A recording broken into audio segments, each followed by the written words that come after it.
জনাব তারেক রহমানের ঐতিহাসিক স্বদেশ প্রত্যাবর্তন হতে যাচ্ছে।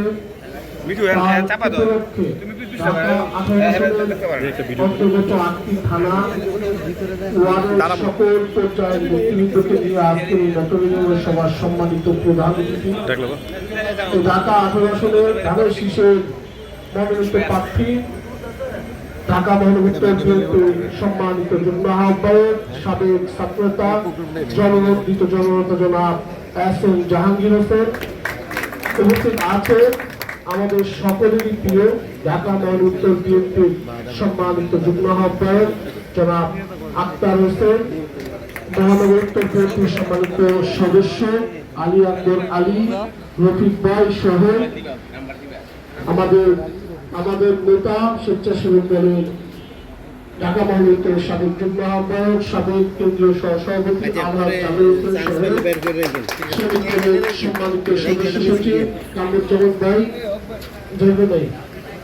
সহ কামরুজ্জামান ভাই এবং আমাদের যেহেতু আমি স্বেচ্ছাসেবক দল করি দক্ষিণখান থানার সম্মানিত সদস্য সচিব আবুল বাশার বাদশা, পুরাতন থানার স্বেচ্ছাসেবক দলের সাবেক আহ্বায়ক মাসুদ এবং পুরাতন থানার স্বেচ্ছাসেবক দলের সাবেক সদস্য সচিব আনিসুর রহমান আনিস, উত্তরখান থানার স্বেচ্ছাসেবক দলের সম্মানিত ভারপ্রাপ্ত আহ্বায়ক আনোয়ার হোসেন, তৈমুল ইসলাম তানজিম সদস্য সচিব উত্তরা পূর্ব থানার স্বেচ্ছাসেবক দলের সম্মানিত সদস্য সচিব বিপদ ব্যাপারী আহ্বায়ক শহীদুল ইসলাম, তুরাগ থানা স্বেচ্ছাসেবক দলের ভারপ্রাপ্ত আহ্বায়ক শহীদুল ইসলাম দোলাল, আমাদের জামান সদস্য সচিব সহ উত্তরা পশ্চিম থানা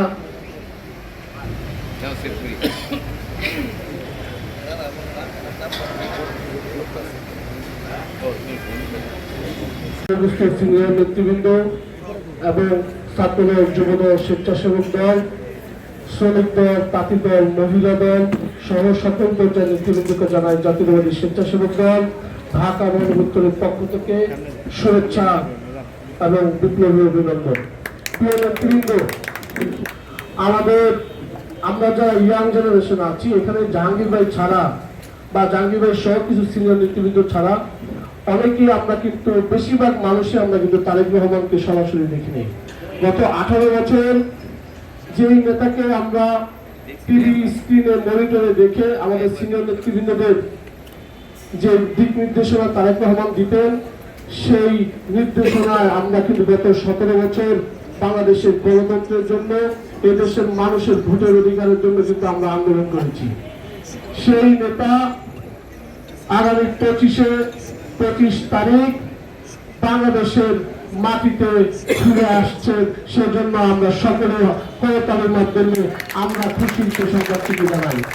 প্রিয় নেতৃবৃন্দ, আমরা স্বেচ্ছাসেবক দল আমাদের অভিভাবক সংগঠন জাতীয়তাবাদী দল বিএনপি কথা দিতে চাচ্ছি।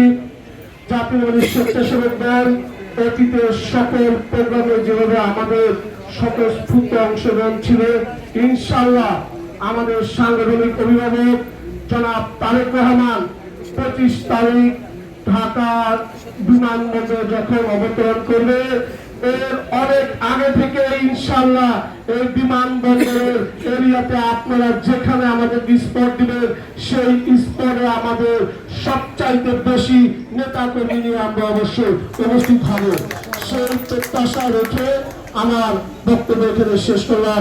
বাংলাদেশ জিন্দাবাদ, বাংলাদেশ জাতীয়তাবাদী স্বেচ্ছাসেবক দল জিন্দাবাদ, শহীদ রাষ্ট্রপতি জিয়া রহমানের দেশনেত্রী বেগম খালেদা জিয়া জিন্দাবাদ, আগামী দিনের রাষ্ট্রনায়ক জনাব তারেক রহমান জিন্দাবাদ। সকলকে ধন্যবাদ। আসসালামু আলাইকুম।